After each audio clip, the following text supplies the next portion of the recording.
ഇന്ന് നമുക്ക് അടുക്കളയ്ക്ക് ആവശ്യമായിട്ടുള്ള കുറച്ച് മസാലപ്പൊടികളൊക്കെ ഒന്ന് ഉണ്ടാക്കി വെക്കട്ടോ. ഇതൊക്കെ സൂപ്പർ മാർക്കറ്റിലും ഒക്കെ വാങ്ങുകയാണെങ്കിൽ നല്ല വില കൊടുക്കണം. അപ്പോൾ ഇത് ഈസി ആയിട്ട് നമ്മുടെ വീട്ടിലെങ്ങനെ ഉണ്ടാക്കുക എന്നുള്ളൊരു വീഡിയോ ആണ്. വീഡിയോ നിങ്ങൾ മുഴുവനായിട്ടും സ്കിപ്പ് ചെയ്യാതെ തന്നെ ഒന്ന് കാണുക. വീഡിയോ ഇഷ്ടമായി എല്ലാവരും ലൈക്ക് ചെയ്യാനൊന്നും മറന്നു വരുത്. അപ്പോൾ അതെങ്ങനെ ഉണ്ടാക്കണമെന്ന് കണ്ടു നോക്കിയാലോ. ഞാൻ ആദ്യം ഉണ്ടാക്കുന്നത് ആംചൂർ പൗഡറാണ് കേട്ടോ. പേര് കണ്ടിട്ട് ആരും പേടിക്കണ്ട. നമ്മൾ സാധാ മാങ്ങ മാങ്ങ ഉണക്കി പൊടിക്കണതാണ്. അപ്പോൾ അത് വീട്ടിലുണ്ടായ മാങ്ങയാണ്. അത് നന്നായിട്ട് കഴുകിയതിന് ശേഷം ഞാൻ തോലൊന്നും കളഞ്ഞിട്ടില്ല. തോല് കളയാതെ തന്നെയാണ് ഉണക്കിയിരിക്കുന്നത്. ഉണക്കിയതിന് ശേഷം നന്നായിട്ട് 2-3 ദിവസം ഉണക്കണം കേട്ടോ വെയിലത്ത്. ഇതുപോലെ ഉണക്കിയിട്ട് അച്ചാറിട്ട് വെച്ചാൽ ഒരു കാലത്തും കേട് വരില്ല. അങ്ങനെ ഉണക്കിയിട്ട് അച്ചാറിട്ട് വെക്കാനും പറ്റും. മാങ്ങ കിട്ടുമ്പോൾ ഒരിക്കലും കളയണ്ട. നമ്മൾ എങ്ങനെയെങ്കിലുമൊക്കെ അത് എടുത്ത് വയ്ക്കുക. അപ്പോൾ ഇതുപോലെ തന്നെ നന്നായി ഉണങ്ങിയതിന് ശേഷം മിക്സീൻ്റെ പൊടിക്കണ ജാറിലിട്ടിട്ട് വേണമെങ്കിൽ നിങ്ങൾക്ക് ഒരു കുറച്ച് കല്ലുപ്പും ഒന്ന് വറുത്തതിന് ശേഷം കല്ലുപ്പ് ഇതിലിട്ടിട്ട് ഒന്ന് പൊടിച്ച് വെക്കാം കേട്ടോ. പിന്നെ സാധനങ്ങളിലേക്ക് എടുക്കുമ്പോൾ ഉപ്പ് നോക്കിയാൽ മതി. എന്നിട്ട് നല്ല ഫൈനായിട്ടൊന്ന് പൊടിച്ചെടുക്കുക. ഇനി മാങ്ങ കിട്ടി ആരും കളയണ്ട. ഇതേപോലെയൊക്കെ ഒന്ന് ഉണ്ടാക്കി നോക്കിയിട്ട് മാങ്ങ കിട്ടാത്ത സമയത്ത് നമുക്ക് കൂട്ടാനിലേക്കൊക്കെ ഇടാനൊക്കെ പറ്റും. നല്ല പുളിയുള്ള മാങ്ങയാണ് കേട്ടോ. 1 ടേബിൾ സ്പൂൺ മാങ്ങേൻ്റെ പൊടി ഇട്ടാൽ തന്നെ മാങ്ങേൻ്റെ ഫ്ലേവറും കിട്ടും. കൂട്ടാനക്ക് മാങ്ങേൻ്റെ ഒരു ടേസ്റ്റും ഉണ്ടാവും. മാങ്ങ ഇട്ടുന്നിട്ട് ആർക്കും അറിയില്ല. അപ്പോൾ ഞാൻ നന്നായിട്ട് പൊടിച്ചെടുത്തിട്ട് വന്നിട്ടുണ്ട്. പൊടിച്ചെടുത്തത് ഒരു പാത്രത്തിലിട്ടുണ്ട്. ഇനി ഇത് നന്നായിട്ട് ചൂടാറിയതിന് ശേഷം നമ്മളൊരു ഗ്ലാസ് ബോട്ടിലാക്കിയിട്ട് സൂക്ഷിച്ച് വെക്കാം കേട്ടോ. ഒരിക്കലും പൂത്തു പോകില്ല, കേടുവരുമില്ല. ഇനി ഞാൻ പൊടിക്കണത് ഡ്രൈ ജിഞ്ചർ പൗഡർ എന്നൊക്കെ പറയില്ലേ, പേര് കേട്ടിട്ട് അന്നും വേണ്ട. നമ്മുടെ ഇഞ്ചിയാണ്, സാധാ ഇഞ്ചി. അത് തോലൊക്കെ കളഞ്ഞതിന് ശേഷം കഴുകിയിട്ട് കുത്തിച്ചാച്ചിട്ട് ഞാൻ ഇട്ടിട്ടുണ്ട്. കുറച്ച് അരിഞ്ഞിട്ട് ഇട്ടിട്ടുണ്ട് കേട്ടോ.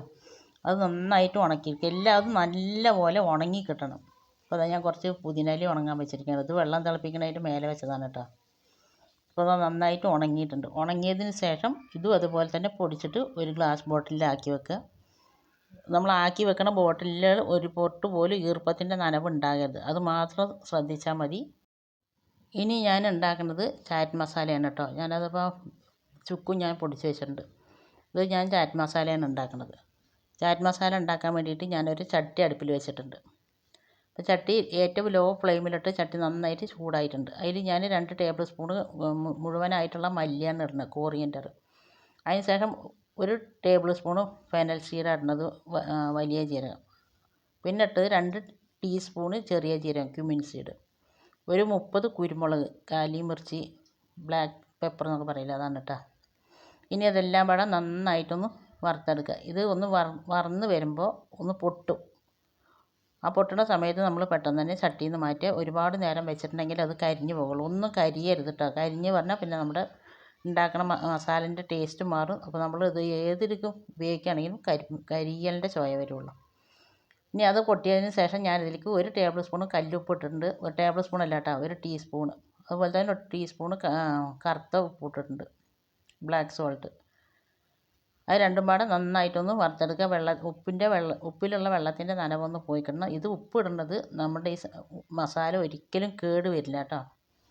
ഉപ്പിൻ്റെ നനവ് പോയതിന് ശേഷം നമ്മളിതിൻ്റെ കൂടത്തിൽ പൊടിച്ച് വെച്ചാൽ ലൈഫ് ലോങ് കിട്ടും. അതിന് വേണ്ടിയിട്ടാണ് ഉപ്പിടുന്നത്. ഇനി ഞാൻ അതിലേക്ക് ഇട്ടിരിക്കുന്നത് അയമോദകമാണ്, അജ്വൈൻ. ഞാൻ എടുത്തിരിക്കുന്നത് ഇതാണ് കേട്ടോ. ഇത് ടീസ്പൂണും അത് ടേബിൾ സ്പൂണും ടീസ്പൂണൊക്കെ കണ്ടാൽ ചിലർക്ക് അറിയില്ലായിരിക്കും, അതുകൊണ്ടാണ് കാണിച്ചത്.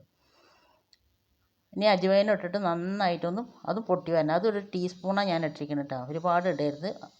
അജ്വൈൻ കൂടി വന്നാൽ ഒരു ടേസ്റ്റ് വ്യത്യാസം ഉണ്ടാവും. അപ്പോഴേക്കും എൻ്റെ ഫോണ് ഓഫായിട്ടോ, ഞാനത് അറിഞ്ഞില്ല.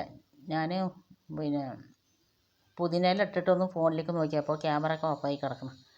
അജ്വൈനും നമ്മൾ വറുത്തിട്ട് മാറ്റി വെച്ചിട്ടുണ്ട്. അതിന് ശേഷം ഇതാ പുതിനയില ഇട്ടിട്ടുണ്ട്. പുതിനയില എല്ലാം വറുക്കുന്നത് ലോ ഫ്ലെയിമിലാണ് കേട്ടോ. പുതിനയില ഒന്ന് വറന്ന് വരുന്ന സമയത്ത് ഞാൻ ഒരിക്കലും 3-4 കാശ്മീരി മുളകാണ് ഇട്ട് കൊടുത്തിരിക്കുന്നത്. നിങ്ങൾ എരിവുള്ള മുളകാണ് ഇടേണ്ടതെന്നുണ്ടെങ്കിൽ 1-2 ഇട്ട് കൊടുത്താൽ മതി. അത് ഇട്ടതിന് ശേഷം നന്നായിട്ട് ഇതൊന്ന് വറുത്തെടുക്കുക. ഒന്നും കരിഞ്ഞു പോകാതെ എല്ലാം നല്ലപോലെ വറുത്തെടുക്കുകയും വേണം. ഇതേപോലെ നിങ്ങൾ നമ്മുടെ പുതിനയിലൊക്കെ നന്നായിട്ട് മൊരിഞ്ഞ് വന്നിട്ടുണ്ട്. ഇനി ഇതും പെട്ടെന്ന് തന്നെ ചട്ടിയിൽ നിന്ന് കൊട്ടാട്ടോ. ഒരുപാട് നേരം ചട്ടിയിൽ വെച്ച് പറഞ്ഞാൽ ചട്ടി നല്ല ചൂടാണ്, അപ്പോൾ അതുകൊണ്ട് കരിഞ്ഞു പോകുള്ളൂ.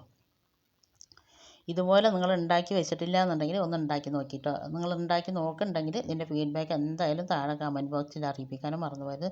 നമ്മൾ ഈ ചാറ്റ് മസാല ഏത് ഡിഷിനും ഇപ്പോൾ എല്ലാത്തിനും ഉപയോഗിക്കുമല്ലോ, അതിനൊക്കെ ഉപയോഗിക്കാൻ പറ്റുന്ന ചാറ്റ് മസാലയാണ്. അപ്പം ഞാൻ ആ വറുത്ത് വെച്ചതെല്ലാം നന്നായിട്ട് ഇളക്കി വെച്ചിട്ടുണ്ട്. അതിന് ശേഷം ഞാൻ ഇതിലേക്കിട്ടത് 1 ടേബിൾ സ്പൂൺ മാങ്ങ പൊടിച്ചില്ല, അതാണ് കേട്ടോ. മാങ്ങേൻ്റെ പൊടി ഇട്ട് കൊടുക്കണം, ആംചൂർ പൗഡർ. പിന്നെ ഞാൻ ഇട്ട് കൊടുത്തിരിക്കുന്നത് 1 ടീസ്പൂണ് ഡ്രൈ ജിഞ്ചർ പൗഡറാണ്, ചുക്കുപൊടി. പിന്നെ ഇട്ട് കൊടുക്കുന്നത് കുറച്ച് കായമാണ്. കായം നിങ്ങൾക്ക് കുറച്ച് ഇഷ്ടമാണെങ്കിൽ കൂടുതൽ ഇട്ട് കൊടുക്കുക. അപ്പോൾ ഞാൻ ഒരുപാട് ഇവിടെ ഒന്നും ഇഷ്ടമില്ല, അപ്പോൾ അതുകൊണ്ടാണ് കുറച്ച് ഇട്ട് കൊടുത്തത്. ഇതെല്ലാം പാടെ കൂടിയിട്ട് നന്നായിട്ട് ചൂടാറിയതിന് ശേഷം ഇതുപോലെ തന്നെ മിക്സിൻ്റെ ചെറിയ ജാറിലിട്ടിട്ട് നമുക്ക് നന്നായിട്ട് പൊടിച്ചിട്ട് എടുത്ത് വെക്കാം. ഇത് നല്ലൊരു എയർ ടൈറ്റ് ആയിട്ടുള്ള കുപ്പിയിൽ എടുത്ത് വെക്കുക. ഇന്ന് കാണിച്ച 3 റെസിപ്പി നിങ്ങൾക്ക് ഇഷ്ടമായിട്ടുണ്ടാവും എന്ന് വിചാരിക്കും. ഇഷ്ടമായ എല്ലാവരും ലൈക്ക് ചെയ്യാനും ഷെയർ ചെയ്യാനും സബ്സ്ക്രൈബ് ചെയ്യാനും മറക്കരുത് കേട്ടോ. അപ്പോൾ ഇനി അടുത്ത നല്ലൊരു വീഡിയോ ആയിട്ട് വരാം.